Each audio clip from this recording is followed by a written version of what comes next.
Hey, how's it going? Hope you're doing well. My name is Qasim, and today I've got a review of the Logitech Slim Folio Pro keyboard for the iPad Pro lineup.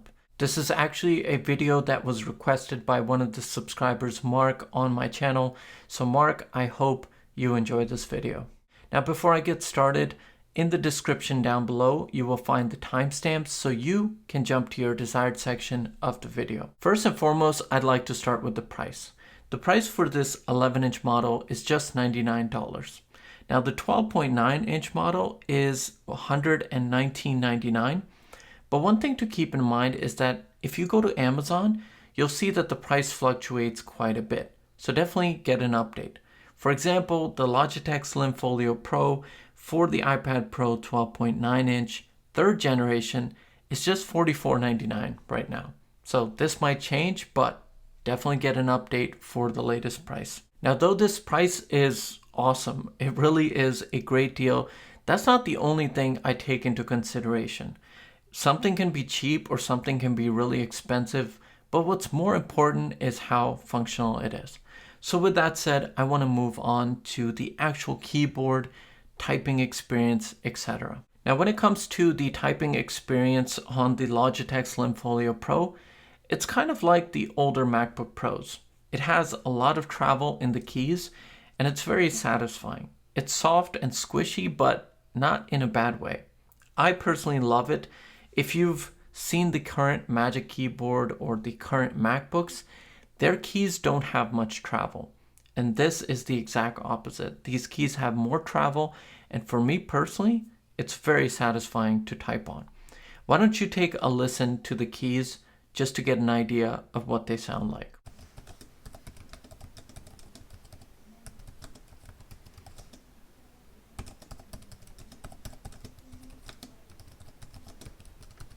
Now, though these keys have more travel and it is a great typing experience, there is one downside. These keys are not completely sealed. So in the event that you spill a coffee, spill water, anything, you have that danger of the water or coffee traveling down into the keyboard and messing it up. It's not completely sealed like it is on the Magic Keyboard for the iPad Pro. Now, on the flip side, one thing I really love about the keys is these shortcut keys at the top. These shortcut keys are awesome, and you don't get these on the Magic Keyboard.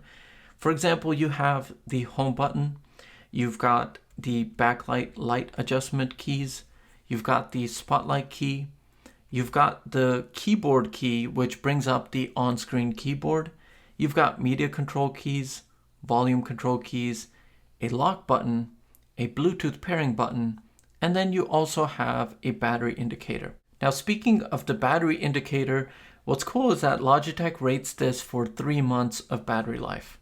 That is pretty good if you ask me.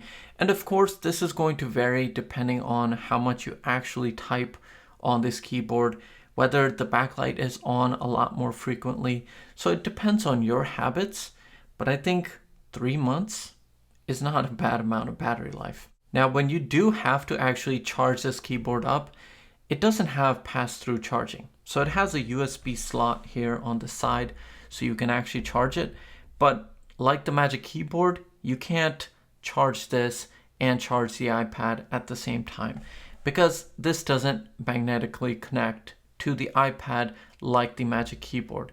Instead, it connects over Bluetooth. It's really nice that once you pair this for the first time with the iPad Pro, every time you snap it into place, it's going to automatically switch on. There's never a delay, and in my time of ownership, I've never had any problems with it connecting to the iPad Pro. Now, one last thing to keep in mind when it comes to the keyboard and the typing experience is the fact that you don't have any extra additional space here down at the bottom like you do with the Magic Keyboard or the Combo Touch. Those have trackpads, and that's why they have additional room right here for your wrist to rest on. I personally use this at my desk and in my lap, and I'm fine with just resting my wrists on the desk in my lap. But if that's going to be something that's going to be a problem for you, you definitely want to keep it in mind. Now next I'd like to move on to the case part of the iPad Pro, as this is a pretty solid case when it comes to protection. So you've got these thick bumpers on the sides. They don't actually cover up any part of the speaker or where your Apple Pencil is going to go, or even this top portion of the iPad. But these are nice and thick, and this definitely adds a little bit of heft to your overall iPad experience. Now, like I mentioned before, I use this here at this desk or in my lap, and weight really hasn't been an issue for me. But if you're somebody that prefers something a little bit more lighter, then you're going to want to look elsewhere, because this definitely adds a little bit of weight. Now, another thing to keep in mind when it comes to the actual case is that these bumpers are nice and thick. They protect the iPad, but when it comes to pressing the lock button or the volume buttons, it can require a little bit more force, simply because it's really thick, and that can be a bit of a problem. It doesn't personally bother me because I use the lock button to lock my iPad, and then I use the home button, and pressing it twice can unlock it. Same thing goes for volume. Since I have the keys here on the actual keyboard, I don't find myself wanting to click them up here. So that's not a problem for me, but definitely, again, something to keep in mind. Now, another thing I love about this case's design is this loop right here for the Apple Pencil. Why I like this is because once you've got your pencil here, and let's say you're charging it up, once you're done charging and you're not using it, you don't need it to be in the way, right? So you can just slide it into this loop, and it's got magnets on both sides of this flap. So when not in use, you can just kind of tuck it away like that. And once the case is completely closed, you can flap it, and it's going to hold your pencil safe and secure. So you don't have to worry about it dropping off or falling out whatsoever. Now, another thing I like about the design is these two orientations that you get for just looking at the iPad when you've got it in keyboard mode. I personally like to use it like this, to where the iPad's more angled down and I can easily look at it from where I sit.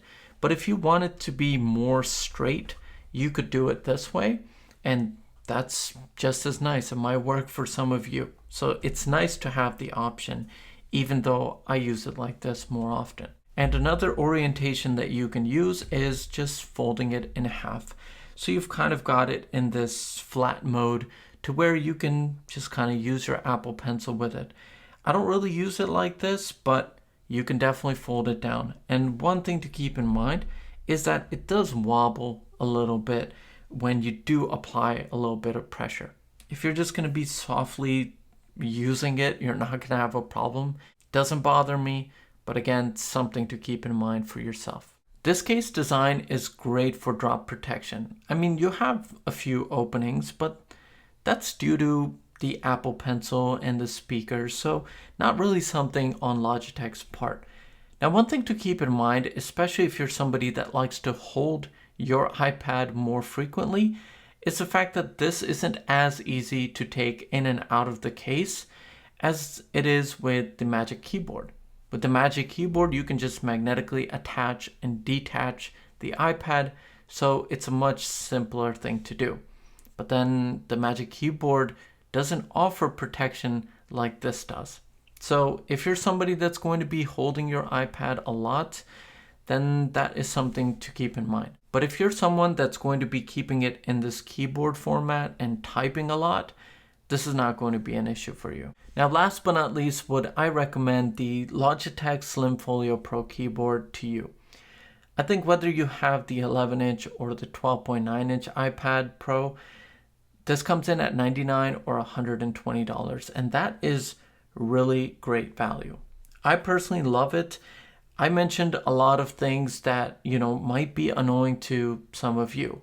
I just mentioned those because I wanted you to know about it. But for me personally, I'm okay with everything. I don't mind that the bumpers are thick. I don't mind the added weight. I like the travel of the keys. I like the fact that this has all the shortcut keys.